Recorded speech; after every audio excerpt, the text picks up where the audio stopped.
and I think it is fair to say, Purdue, they lost, but they went on the road in conference play, going up against a team that has one of the best point guards in that conference, who's 23 years old, who went for 31 points, 9 assists, 0 turnovers. Sometimes dudes are going to make plays on the road in league play.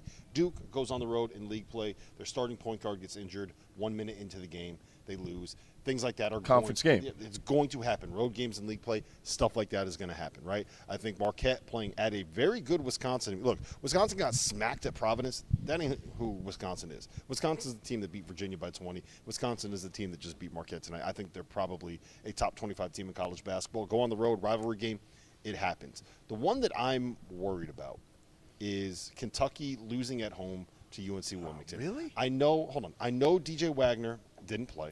And I know Rob Dillingham didn't have a great game. But to me, this week epitomizes what I love about the Kentucky team and what worries me about the Kentucky team, because they are electric when they get it going. They don't defend well enough so that on the nights when they are not playing well and they're not putting up 95 points, they can't win just based off of defense on a night when basically Reed Shepherd's the only guy that's going off. Does that make sense? Yeah. Well, I think, too, the concern on Kentucky, and I've said this before on the show, is what are they doing? You just alluded to it, when they're not making threes. Mm-hmm. They made 5 tonight. They're 5 for 17. If they get into a grinded-out game, who are they going to? Who can make a play in the paint in a grinded-out game when the ball's not going in the basket? Because UNC Wilmington makes 11 threes in this game, and they had 8 assists. So when the game gets crunch time, and you're not being able to fly it up and down. And we saw a little bit of that in the first half. I thought College of Charleston, I know we're going to get into that game in a second, did a great job of kind of mucking the game up for FAU. What is Kentucky doing when they get into a game like that where the ball can't be flown up and down the floor and they're not shooting a high percentage from three? I mean, but does it surprise you that Kentucky, a young team like this, goes from beating Miami and kicking the crap out of them to losing at home to Wilmington? No. Really? No. And that's what they're going to be early. That's what they're going to be early. So I really am not worried about them. Again, we said it in the preseason. They're going to be inconsistent. They're going to have some wins that make you say, wow. Yes. And they're going to have some losses that make you say, huh? 100%. Mm-hmm. Dillingham, I think, again, he's kind of the key for me because we know what Reed Shepherd is for the most part. And Reed Shepherd had a great second half tonight.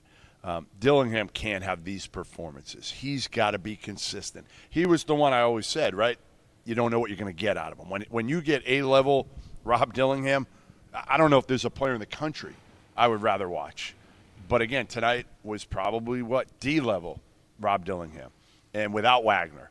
And Wagner's got the ability to he's big, strong, physical. To get in the lane and make get plays. Downhill, guard. He can get to the line and get some easy ones that way and maybe take some pressure off them. But, yeah, defensively they're going to – listen. That's my thing. Agreed. Because, again, Reeves isn't a great defender. These guys are all freshmen. Trey Mitchell's a good defender, but not a great defender. Right? I'm trying to be nice because he coached them. Well, look, the concern is if you look at what happened in the second half, right, it was all let's find a way to put Trey Mitchell in a ball screen or get in isolation and let our guys go. And they were able to win those matchups. And I just think that is kind of what you expect when you have a team where Trey Mitchell is your 5-man. You basically play 4 guards, and all 4 of those guards are, for the most part, going to be freshmen or majority freshmen. We got to remember, too, Aaron Bradshaw's coming. The other kid, Ugana's. Well, Aaron Bradshaw's back. He played today. But it's his first game. I don't even count this. Count, yeah. I don't even count it. Mm-hmm. This was just shaking a little rust off.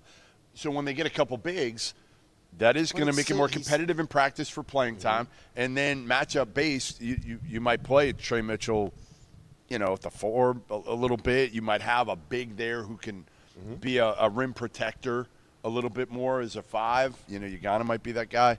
So I don't know. I mean, I think still we got crazy on Kentucky after that Miami game. And the fact they play Kansas as well as they did, deservedly so. But, again, they're going to have their peaks and valleys because of their youth.